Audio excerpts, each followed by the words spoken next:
Hello everyone, welcome back to the official channel of IMU International. The IELTS listening test, you'll hear 4 recordings, and you have to answer 40 questions. Remember, you only hear the audio once. Let's get started. Now turn to Section 1.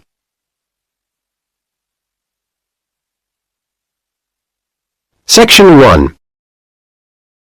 In today's lecture, I want to look at one of Australia's least loved animals, but one that has an interesting history from which I think we can learn a fundamental lesson about problem solving.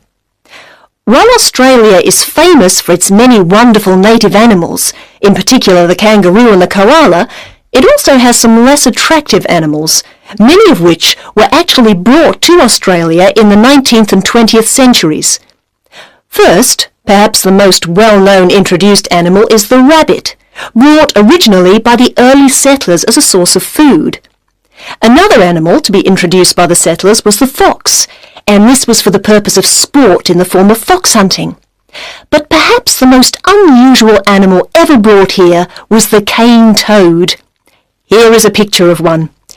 It's a large, and some people would say very ugly species of toad, and was deliberately imported to this country by the sugarcane farmers in 1935 in an attempt to eradicate the beetle which destroys the sugarcane plant. So, how does the beetle do this? Well, it lives in the cane and drops its eggs onto the ground around the base of the plant.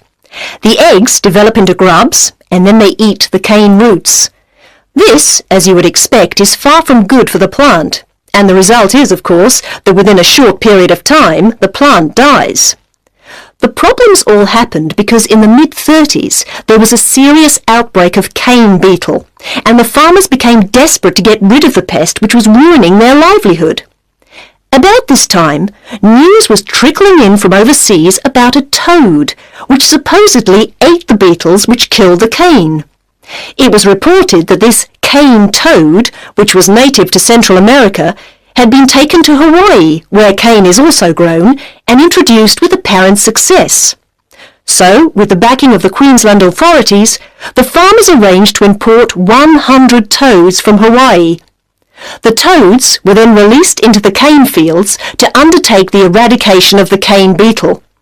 As predicted, the toads started to breed successfully, and within a very short time their numbers had swollen. But there was one serious problem.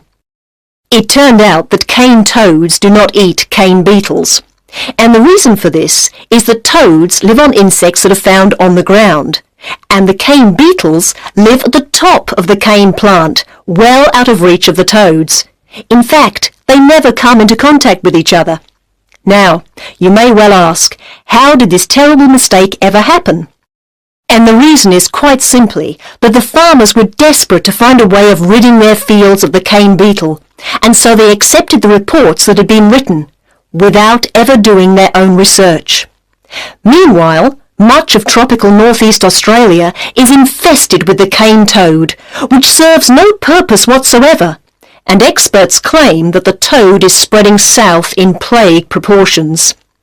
The added irony is that in 1947, just 12 years later, an effective pesticide was developed which actually kills the beetle, thereby ensuring the survival of the sugarcane industry to this day. Now, as agricultural scientists, we have to ask ourselves, what lessons are to be learned from this tale? And I can think of 3 main points. Firstly, one should never rely on claims which are not backed up by evidence, i.e., in this case, evidence that the cane toad actually eats the grub of the cane beetle and thereby kills the pest. Secondly, we should look very carefully at possible effects of introducing any living species into a new environment. And lastly, one should not allow one's decision-making to be influenced by a sense of desperation, which may cloud the issue. In other words, one should always seek objective advice. Section 2. You will hear part of a local radio program in which the head of the Park Arts Center is interviewed about events that are going to be held at the center. First, you have some time to look at questions 11 to 20.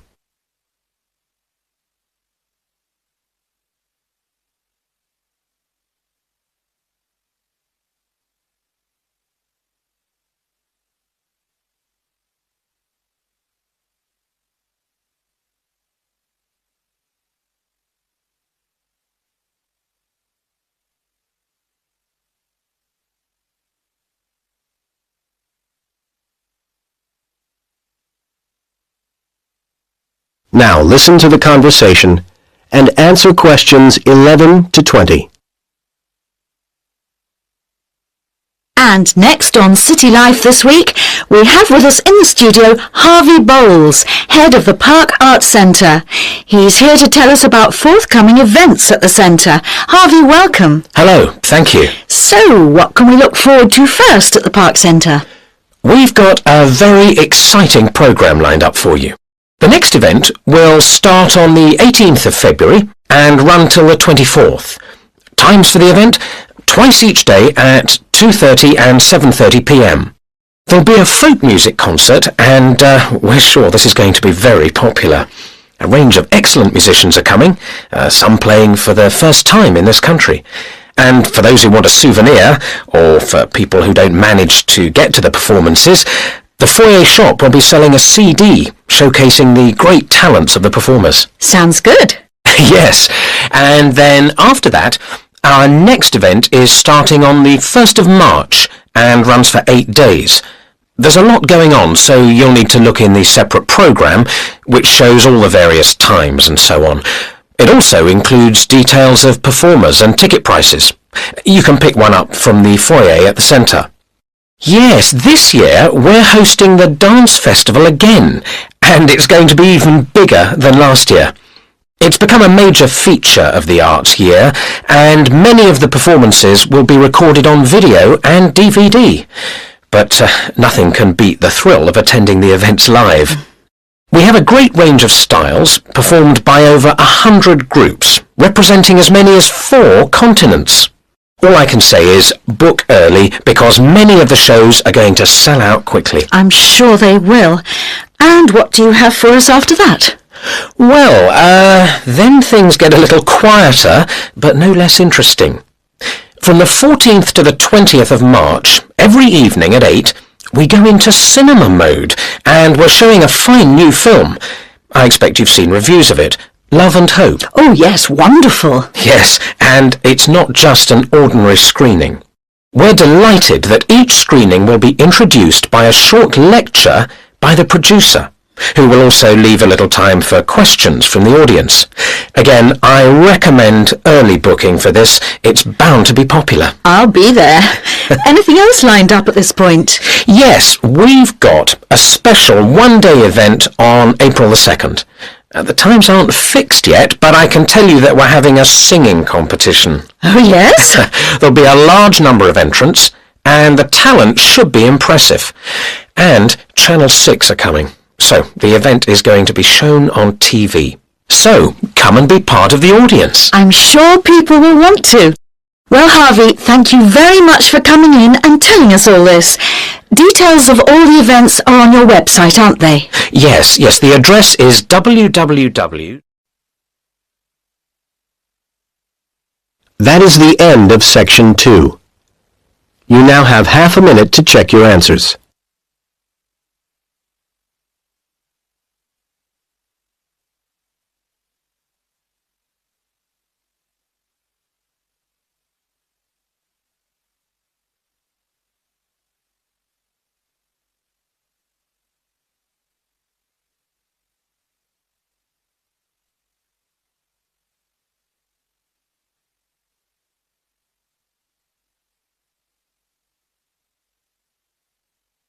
Now turn to Section 3.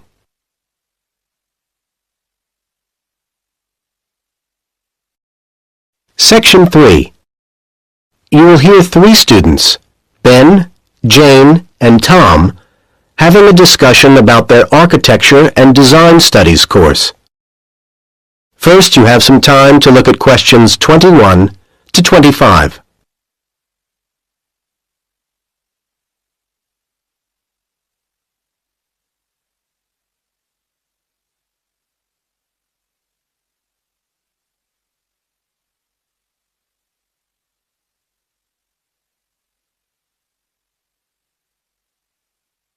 Now listen to the first part of the conversation and answer questions 21 to 25.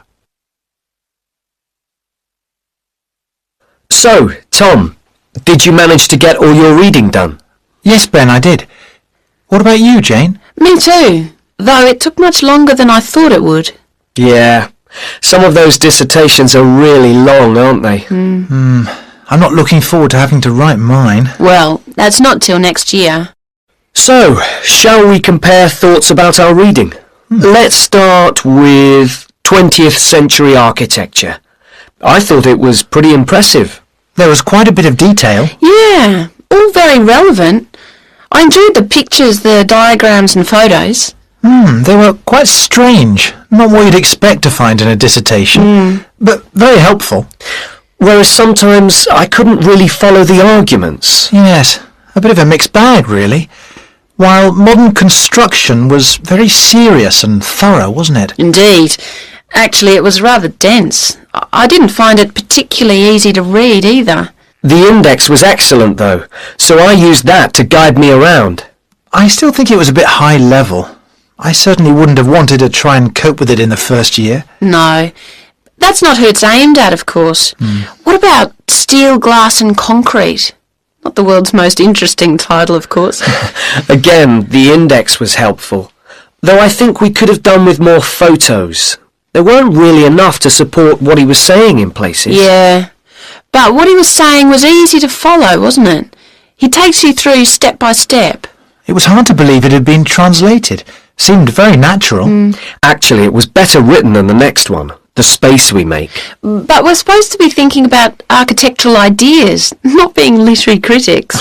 I like that one. Really? I just didn't think it covered the whole situation. It didn't put the question of housing into the context of the time. You mean how in the 50s economic austerity limited the finances available while a growing population needed housing quickly? Exactly. Again, I think you're asking too much of these dissertations. Perhaps you're right. Well, I did like change and tradition anyway. Very focused. Yes, although I did think it was oddly arranged in some ways. When you went to the index to track something down, you couldn't necessarily find what you wanted. I know what you mean. But I have to say, I'd be very proud if I'd written any of these. True. And you will next year. Now you have some time to look at questions 26 to 30.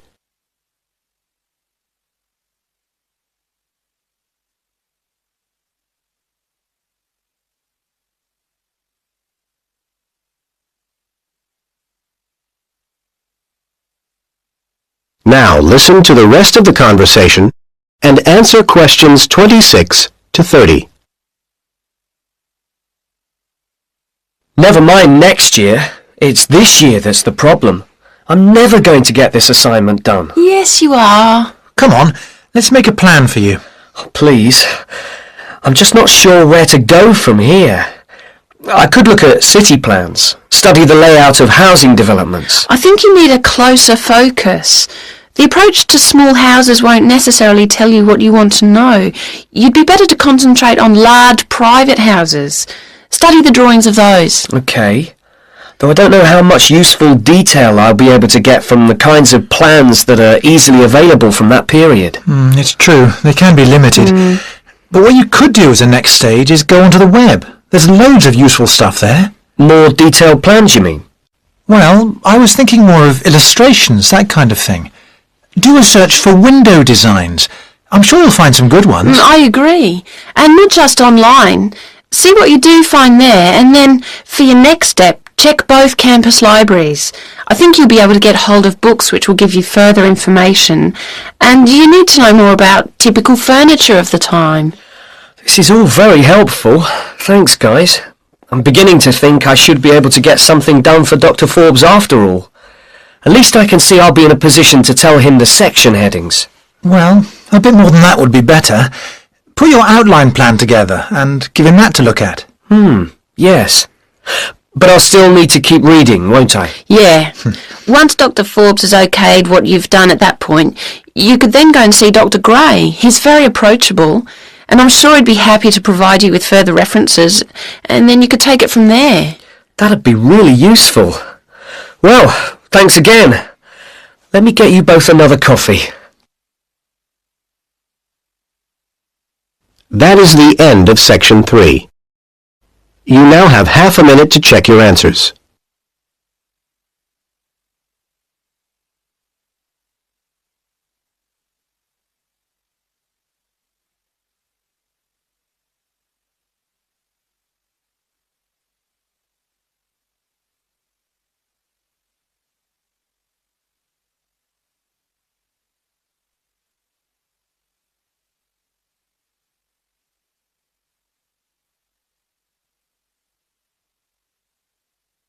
Now turn to Section 4.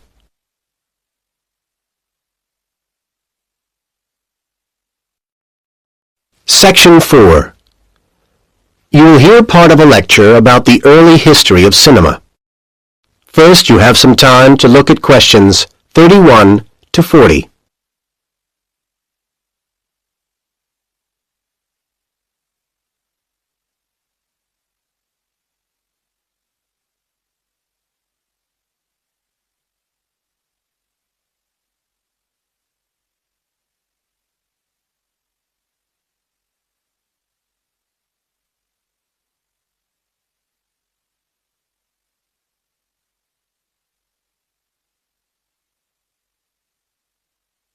Now listen to the lecture and answer questions 31 to 40. Now, we all take the wonders of the cinema very much for granted these days, but cinema really is a very recent phenomenon. It has moved from its origins in the simple still camera to the dazzling computer-generated graphics of today in little over 100 years. Perhaps the real beginning of cinema was the cinematograph, a moving camera invented by the Lumiere brothers. As the excitement at the early screenings of short, simple moving pictures spread, competition developed rapidly, and soon cameras such as the American Biograph were on the market. Advertisements asserted that the Biograph did not shake as much as the cinematograph. Meanwhile, permits were required for outside filming, and import licenses were difficult to obtain for equipment, and there were other difficulties for cameramen. When the Lumiere brothers went to film the crowning of Tsar Nicholas II in Russia in 1896, the camera's ticking noise led people to believe it was a bomb. Although this confusion was resolved, disaster struck at the ceremony when a stand of spectators collapsed and the huge crowd panicked. The cameramen kept filming. It was the first time such events had been filmed, and this marked the beginning of a new concept of journalism. Well, the technology continued to develop rapidly, and often secretly. The thrill of invention and the prospect of riches to be made drove experimenters along. But historians of cinema faced difficulties in establishing if an apparatus functioned in the way that its makers asserted. Everyone was keen to say that their machine was the best, of course. In some cases, however, we do have reliable records or evidence in the equipment itself, and then we can see the details of the evolution of the technology. By about 1890, for example, the Frenchman Marais had arrived at results of startling clarity in sequential images. He also had the idea of recording images on a long strip of paper that unrolled in front of the lens instead of on separate plates, but he found it impossible initially to ensure that this strip would have regular movement. As we step into the 20th century, however, we see much progress has been made, and there are many examples of what we would today recognize as films. Questions of the art form were now as important as questions of what was technologically possible, and filmmakers searched around for ideas to draw on.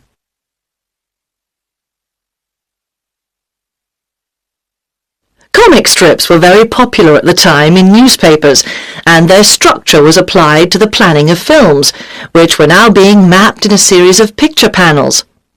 Different innovations were achieved by different types of filmmaker, with a certain amount of rivalry between makers of documentaries and makers of fiction films.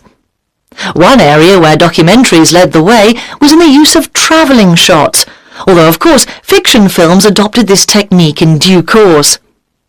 Various sources for stories were developing, and each would have an impact on the way the story was filmed.